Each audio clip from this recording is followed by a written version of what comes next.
What do you do when you cannot escape a gaslighting situation? In my videos on this channel, I talk a lot about gaslighting and how to recognize it and what to do when you find yourself in a situation when you're being gaslit. But unfortunately, for many of you survivors of spiritual abuse or any other type of psychological abuse, it's difficult when you are living with somebody who is gaslighting you, or you're in a situation where you can't leave at the moment. And so in this video, I'm going to talk about some things that you can do when you feel trapped in a gaslighting situation and when you feel like you can't escape. Okay, now obviously you want to keep your safety in a consideration and take your safety, prioritize your safety as you consider these suggestions that I'm giving you. The first thing you want to do is that you want to conserve your energy.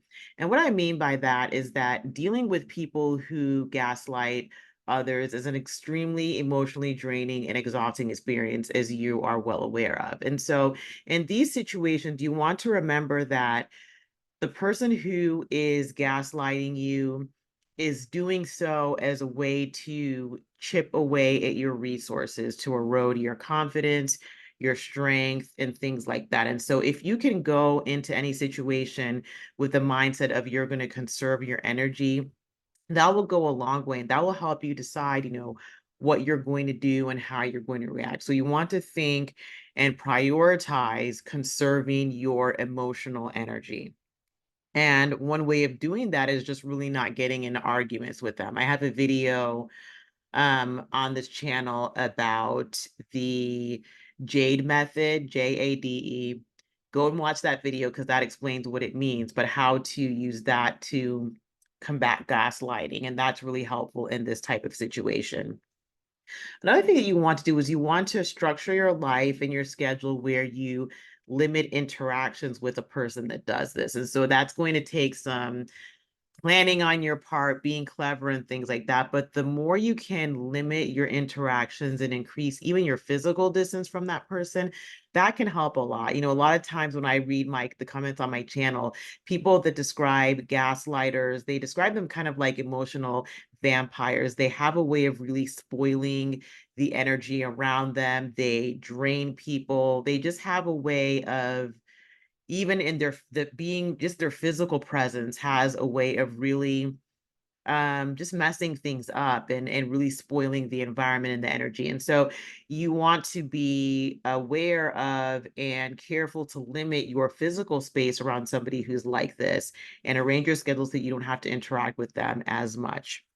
Another thing that you want to do that I found, just from reading people's comments and other things like that, that people have mentioned is that texting when you can.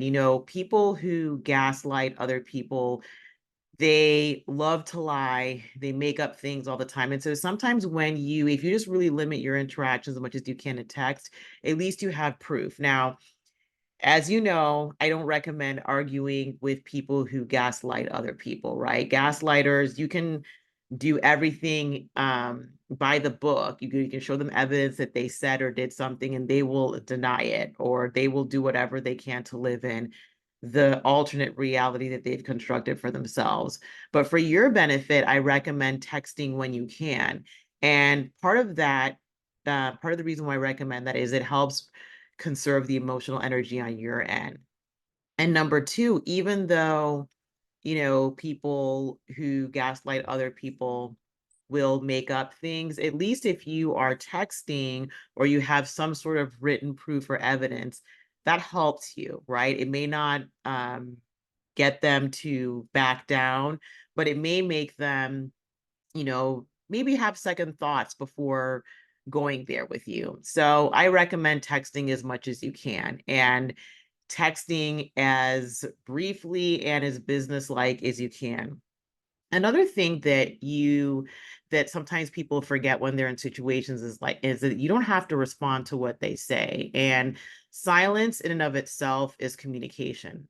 Silence is a very powerful tool. And so sometimes when, you guys have told me in the comments about the very hurtful and draining experiences you've had with people who engage in gaslighting, one of the best things you can do is just not respond. And so if they say something, they ask you a question, you just don't have to respond. And that is a way of protecting yourself and just kind of giving them the message that, I know what you're doing, I know what you're up to, and I'm not going to dance with you today. So keep that as an option for yourself. Okay.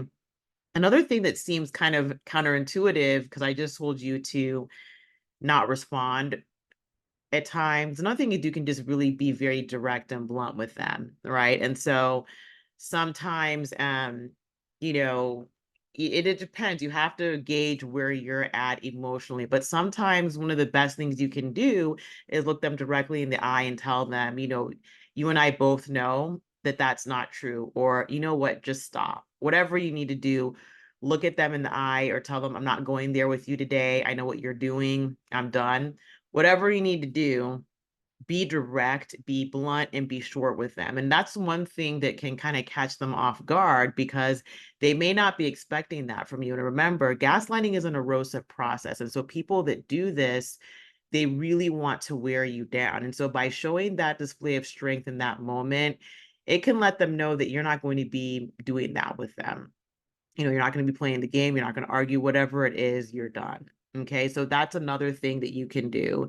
And then as you're doing all of this too, plan your exit. I know that for people in different situations that they can't always leave a situation, it could be like a relationship or it could be like a working situation, whatever it is, you may not be able to leave at that moment, but you also don't want to send yourself the message that you're trapped and this is going to be your life forever, because it doesn't have to be. Everyone can make the decision as to what they want to do, whether they want to stay or leave. But if leaving is what you want to do, then start planning your exit, right? And think about ways that you can completely cut off your interactions with this person if that's what you want to do. Some people go no contact, or sometimes people really minimize their contact and they have ways of arranging their lives and their schedules so they don't have to be in constant contact with somebody who is just gaslighting them all the time. So I really hope that this information helps you. If you would like to book a consultation with me, go to my website, skillsetcounseling.com, and book your consultation. But I'd love to hear from you all in the comments. I'm sure that many of you have been in situations where you feel trapped, being with this person who is gaslighting you. How did you cope? What did you do? What advice would you give to others? So I'd love to hear from you in the comment section, and I hope you have a wonderful day that's filled with peace. Bye-bye.